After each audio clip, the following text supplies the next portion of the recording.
At the Sports History Network, we're proud to introduce you to a new sponsor for our podcasts.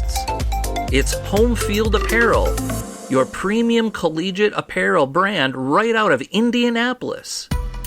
They've got incredibly comfortable t-shirts, plus they're officially licensed with vintage college designs. They have over 150 plus colleges available now and always adding more. Homefield digs through the archives and history of your school to find unique logos, mascots, and moments to make thoughtful designs for your school. When you shop today, new customers can get a 15% discount off their first purchase using the promo code SPORTSHISTORY at checkout. You can learn more at homefieldapparel.com. Time to get the scoop on some old football history with Tim Brown of FootballArchaeology.com, as Tim is going to talk to us about some of the field attributes that we take for granted today, but they were big innovations at the time. Tim's up next with this history. This is the Pigskin Daily History Dispatch, a podcast that covers the anniversaries of American football events throughout history on a day-to-day basis. Your host, Darren Hayes, is podcasting from America's North Shore to bring you the memories of the gridiron, one day at a time. So as we come out of the tunnel of the Sports History Network, let's take the field and go no huddle through the portal of positive gridiron history with PigskinDispatch.com. This podcast is part of the Sports History Network, your headquarters for the yesteryear of your favorite sport. You can learn more at sportshistorynetwork.com.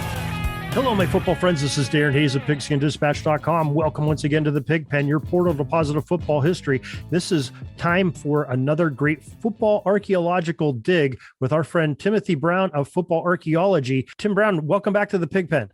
Hey, thank you, Darren. Looking forward to chatting again. Football season is underway, so at least college. College so far. When we are recording this, it's the day after Labor Day, and we had some really great college football over the weekend that I really enjoyed. Probably about just about every game that I watched.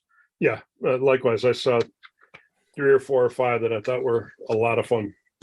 Yeah, so. Especially that LSU FSU finish. Well, yeah. I don't know if I can remember one being like that. So such excitement. I didn't have anything vested in either team, but it was thrilling nonetheless. Yeah, that was a crazy finish. How that guy got out of bounds at the 2-yard line with 1 second left, I don't know, but that was an amazing play just all in itself. So many great things in that last 2 minutes, that's for sure. Yeah. Today we want to talk about one of your recent tidbits that you have, and and Tim puts out these tidbits every evening on some form of football, which are really nice little reads to do, and they spark some interest and some thought, and that's why we enjoy doing this every Tuesday. And you had one back on July 30th called Loudspeakers and Lights in your tidbit section, and I'd like to see if maybe we could chat about that a little bit. Yeah, so again, this is one that some of these tidbits, I think it's easy to talk about without the pictures. This one probably would help for somebody to see the images, but it's not that difficult to explain. But I think the key thing about that one was it was just trying to point out that the in-game experience or the in-stadium atmosphere was just a lot different back in the day, and there's things that we just assume they've always been there in our experience and in our parents' experience, but they weren't there 100 years ago, and then it took a little while to get them to kind of modern standards. And so it's really about the loudspeaker systems and the lighting system. So just if you think about a loudspeaker system, without the ability of the announcer to use a loudspeaker, they literally, in some stadiums, like I know Penn did this, but they had guys with megaphones, and they'd shout to, they turn to the left and announce something, turn to the right and announce something. But obviously, if it was a fairly loud stadium, they weren't heard. And so, without loudspeaker systems, a lot of things that we just take for granted today couldn't be there. So you didn't have an announcer telling you what down and distance it was, or who ran the ball, or what the penalty was. You didn't have music. You didn't have pregame introductions of the players, right? I mean, none of that ceremony occurred. Another thing you didn't have pregame was you didn't have a national anthem. That really got started before games at Comiskey before the 1917 World Series. And Comiskey happened to be the first place where loudspeakers were put in at a major league park. So I'm not sure if the loudspeakers played a role or not, but anyways, that's when they started playing the national anthem. And, so you only had, until after World War II, you only had the national anthem played at games or before games when there was a band there. You couldn't, there wasn't a way to play a recording, and have it loud enough. So you had to have a band, and that typically only occurred for special occasions.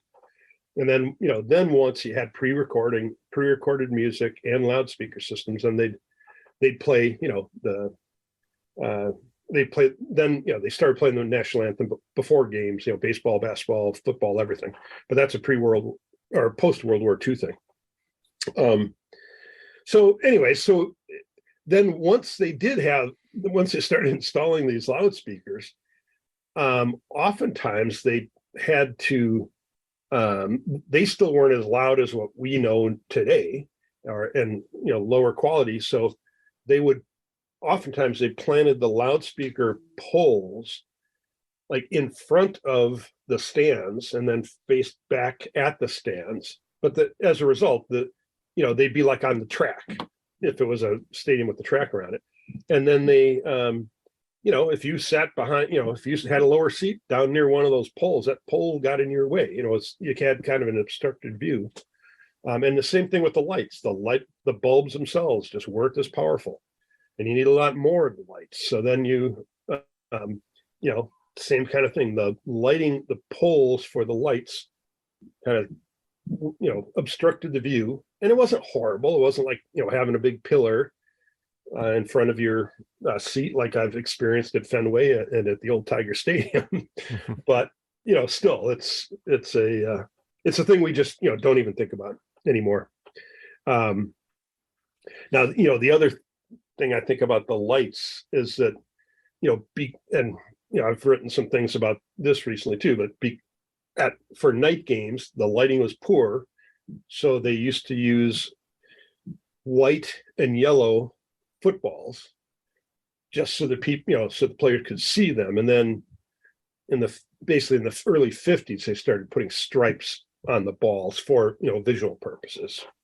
So, even things like that, just the sheer ability to see the ball was problematic back in the day. And they didn't pass the ball as much, so it wasn't as big an issue as it would be today. But still, it's just lights and sound. Crazy how that affects the way that you perceive a game. Yeah, you think about the construction of the stadiums. I mean, they were a little bit more open air than many of our stadiums today. We have these giant, monolith stadiums that are, going, 6-7 decks up and, with roofs on them and everything. So the sound can stay into those, and it's more, cement now and plastic where the sound can bounce around. I mean, think about back then they had, probably wooden bleachers and, a lot of earthen type, structures around, so it dampened the sound a little bit too. It made it harder to hear even when they had the amplified speakers on the poles. And, a lot of major college stadiums were not bowls. They'd have a big set of stands on the home side and then a lesser set of stands on the away side, and then both ends would be open. That was very, very common.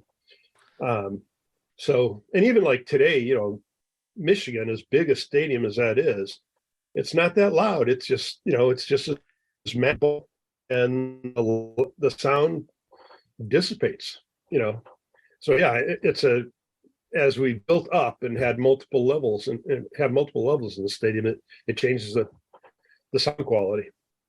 Well, very interesting. Once again, Tim, why don't you go ahead and give us so listeners can get a hold of where your tidbits come out, so they can subscribe or find them, and also your social media where you post them.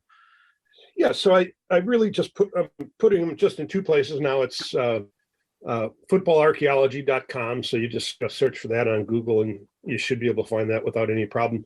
And then, basically if you subscribe to Football Archaeology, you will, every time I post, you will get an email. So it's it's on Substack, so it's effectively a newsletter, sort of situation. Alternatively, just follow me on Twitter, and again, you can look for Football Archaeology, and there's two Football Archaeologies. I'm the one in the States, the other one's over in the UK. So just find me. The one that doesn't have the soccer ball on it, right? That's right. Mine's got an old helmet inside of a greenish kind of circle. And folks, if you're driving or are near a pencil or something, write this down. We have it in the show notes of this very podcast. You can follow it there or on our posts that we have on Pigskin Dispatch as well. Get you right to Tim's site and get you getting those tidbits right away. Tim Brown, thank you once again for joining us, and we'll talk to you again next week. Very good. We'll see you then. Thanks. We're taking a peek over at the chains and the down marker. It's 4th and long. We're going to have to punt the ball and get on out of here, but we'll have another series tomorrow for your football history headlines, so be sure to tune in. We invite you to check out our website, pigskindispatch.com, not only to see the daily football history, but to experience positive football with our many articles on the good people of the game, as well as our own football comic strip, Cleat Marks Comics. Pigskindispatch.com is also on social media outlets, Facebook, Twitter, Instagram, and don't forget the Pigskin Dispatch YouTube channel to get all of your positive football news and history. Special thanks to the talents of Mike and Gene Monroe, as well as Jason Neff for letting us use their music during our podcast. Pigskindispatch.com is a proud affiliate of the Sports History Network, the headquarters of sports yesteryear.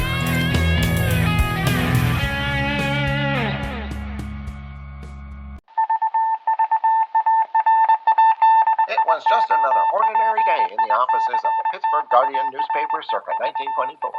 But for Marla Delft, assistant editor, everything was about to change. For she was about to discover the awesome attractiveness of Row 1 brand retro sports paraphernalia items thanks to Orville Mulligan, sports writer. And there it is. Wow, Orville, that's really the bee's knees. Isn't it just? A poster-sized replica of the actual 1909 World Series program cover. I can see that. But where did you get it? And where'd you get it framed? I ordered it from the Row 1 website, where over 6,000 items of sports memorabilia from the 1880s to the 1990s are available for reproduction, in multiple sizes and in several different materials, with over a dozen styles of frame to choose from for prints like this. Well, I'm sure Mr. Delft would love to put up more of these in the office. But I'm equally as sure they're beyond this newspaper's budget.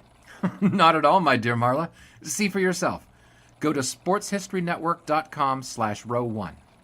sportshistorynetwork.com/row1. Oh my, these are good prices. Oh, and look at this stuff. Oklahoma-Nebraska football, college basketball art, Michael Jordan items. And so retro it was that sports Marla Delft advertisement discovered the collaboration. splendiferous magic of Row 1 sports memorabilia, arts, and prints. You can too by visiting sportshistorynetwork.com/row1. That's ROW1 today for access to the full Row 1 catalog of gallery prints and gifts like t-shirts, long-sleeve shirts, telephone cases, coffee mugs, blankets, pillows, towels, and even shower curtains. Act today for 15% discount off all prints with coupon code SHN15 and 20% off all other items with coupon code SHN20 at checkout. And keep your dial locked to the Sports History Network for the exciting chronicles of the 1920 sports world in Orville Mulligan, sports writer. Coming soon.